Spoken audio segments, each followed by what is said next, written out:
चलिए आज बात करते हैं एक बहुत ही सीधी लेकिन बेहद गहरी सच्चाई की। वो सच ये है कि बिना मेहनत के, बिना कर्म के कुछ भी हासिल नहीं होता। ये प्रकृति का नियम है, सफलता का सिद्धांत है और जिंदगी की एक ऐसी हकीकत है जिसे कोई टाल नहीं सकता। कभी सोचा है इस बारे में कि आखिर हम इस दुनिया में खाली हाथ ही क्यों आते हैं? प्रकृति हमें जन्म के वक्त ही सब कुछ थाली में सजाकर क्यों नहीं दे देती? पता है क्यों? क्योंकि प्रकृति का संदेश एकदम साफ है। वो कहती है, कर्म करो और मुझसे वो सब ले लो जो तुम चाहते हो। तुम्हारी जरूरत की हर चीज इसी दुनिया में है। मतलब ये एक चुनौती भी है और एक बहुत बड़ा मौका भी। तो सवाल ये उठता है कि अगर सब कुछ मौजूद है तो फिर वो क्या चीज है जो हमें रोक रही है? कौन है वो दुश्मन जो हमारे सबसे बड़े सपनों के आड़े आकर खड़ा हो जाता है? और वो दुश्मन है आलस। जी हाँ, वही मीठा जहर जो हमारे कानों में फुसफुसाता है, अरे थोड़ा और आराम कर लो, ये काम तो कल भी हो जाएगा। और बस इसी कल के चक्कर में हमारे बड़े बड़े सपने कहीं गुम हो जाते हैं।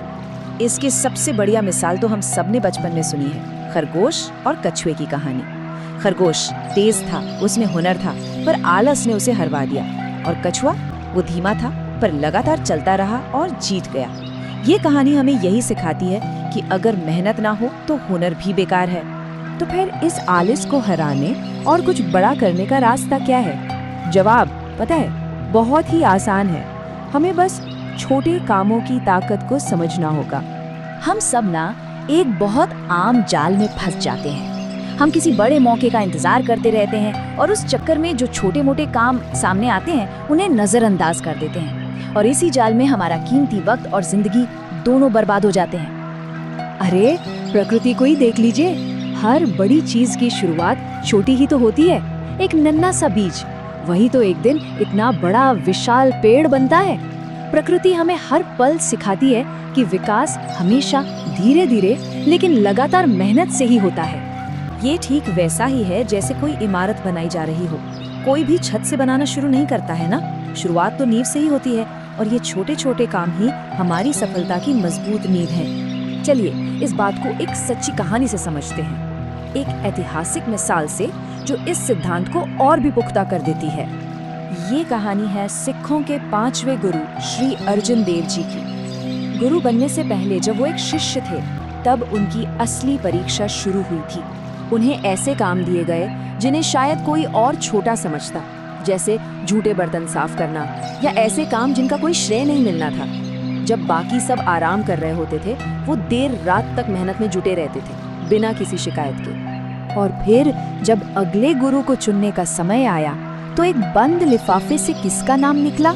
सबके लिए ये बहुत हैरानी की बात थी। वो नाम था श्री अर्जुन देव जी का। इससे एक बात तो शीशे की तरह साफ हो जाती है, असली परीक्षा बड़े कामों में नहीं, छोटे कामों में होती है। जो छोटे काम को पूरी ईमानदारी से नहीं कर सकता, उस पर बड़ी जिम्मेदारियों का भरोसा भला कैसे किया जा सकता है? अब जरा देखते हैं कि इतिहास में काम न करने को यानी आलस्य को कितनी गंभीरता से लिया जाता था। ये सिर्फ एक बुरी आदत नहीं बल्कि एक जुर्म माना जाता था। सुनकर शायद यकीन ना हो, लेकिन पुराने ब्रिटेन में आलस्य के लिए बाकायदा सजा तय थी। पहली बार गलती करने पर सबके सामने बेइज्जती, दूसरी बार में शरीर पर निशान बनाना या शारीरिक दंड देना, और सोचिए चौथी बार में तो मौत की सजा तक थी। तो घूम फिर कर बात एक ही जगह आती है, ये एक निजी फैसला है। हर किसी को ये चुनना होता है कि उन्हें अपनी जिंदगी किस रास्ते पर ले जानी है। एक रास्ता है कामचोरी का, जो हमें दूसरों पर निर्भर बना देता है और गुमनामी में धकेल देता है। और दूसरा रास्ता है कर्म का, जो अपनी मेहनत से पहचान बनाता है और दुनिया में अपनी एक छाप छोड़ जाता है।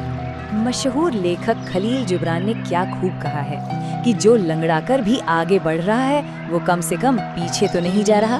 मतलब अगर दौड़ नहीं सकते तो चलो, चल नहीं सकते तो रेंगो, पर आगे बढ़ते रहो। हर छोटा कदम भी हमें मंजिल के करीब ही ले जाता है। तो फिर इंतजार किस बात का है? उठो, जहाँ हो वहीं से शुरू करो। जो कुछ भी पास है उसी से शुरू करो, छोटा ही सही पर शुरू करो। और हाँ, अभी शुरू करो। तो अंत में बस यही एक सवाल बचता है, जब ये सफर खत्म होगा तो हम पीछे अपने कैसे निशान छोड़कर जाएंगे? एक कर्मवीर के या एक कामचोर के?